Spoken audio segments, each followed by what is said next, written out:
Konon, pada zaman dahulu kala, ada seorang pecinta memancing. Setiap hari dia pergi memancing. Kakek itu sudah beberapa hari tidak berhasil menangkap ikan. Pada saat itu, putra naga berada di laut dalam. Dia melihat seekor ikan yang terlihat cukup istimewa di luar pintu. Dia langsung jatuh cinta pada ikan istimewa itu. Dia segera mengejarnya. Tidak disangka-sangka, dia malah ditangkap oleh kakek itu. Namun, ketika melihat lagi, saya melihat ikan mas menangis. Sepertinya dia mengerti arti tangisan ikan mas. Maka, sang kakek yang baik hati melepasnya kembali ke sungai. Setelah ikan mas kecil kembali ke air, dengan mata berkaca-kaca, ia berterima kasih atas kebaikan sang kakek. Sang kakek kembali ke tempat lama. Ketika dia sedang sibuk memancing, tiba-tiba, cahaya emas muncul dari permukaan air. Pangeran naga muncul di depannya dengan dua pelayan wanita. Sang kakek sangat terkejut. Pangeran menceritakan kepada sang kakek, bahwa dia adalah ikan mas yang dilepaskan oleh sang kakek 2 hari yang lalu. Kehadirannya kali ini adalah untuk membalas budi baik sang kakek. Kemudian, Pangeran Naga mengeluarkan sebuah mutiara dan memberikannya kepada sang kakek. Itu dapat membuat keinginan Anda menjadi kenyataan. Kebaikan Anda, kakek.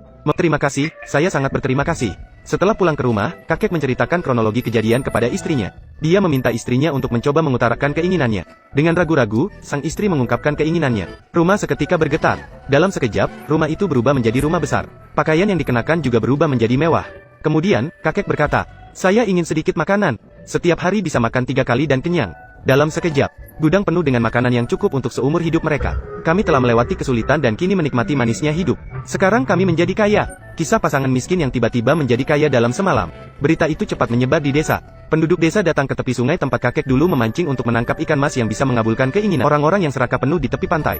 Pada saat itu, seorang wanita yang jahat memegang 2 batang pancing. Seseorang menduduki sebagian besar tempat. Bahkan dia mendorong kakek itu keluar. Setelah begitu lama, dia masih belum bisa menangkap ikan. Maka dia menyamar dan pergi ke rumah kakek itu. Dia membujuk nenek itu untuk menunjukkan mutiara kepadanya. Yang baik hati mengeluarkan mutiara itu.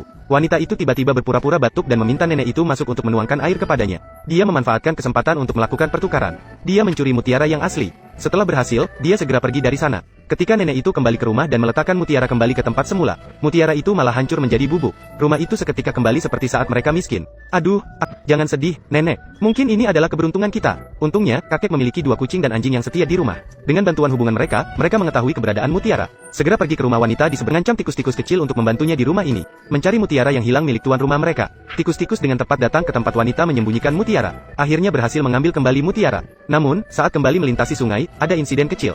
Mutiara jatuh ke dalam air. Tepat saat itu, dimakan oleh ikan kecil yang lewat. Keberhasilan yang hampir diraih malah berakhir di mulut mereka sendiri. Bukan ikan kecil yang terdampar di pantai. Ketika dia sedang bersiap-siap dengan senang hati. Namun dia melihat mutiara yang hilang dikeluarkan dari mulut ikan. Dia dengan gembira menggigit mutiara dan berlari pulang. Pada saat dia masuk, rumahnya kembali menjadi mewah.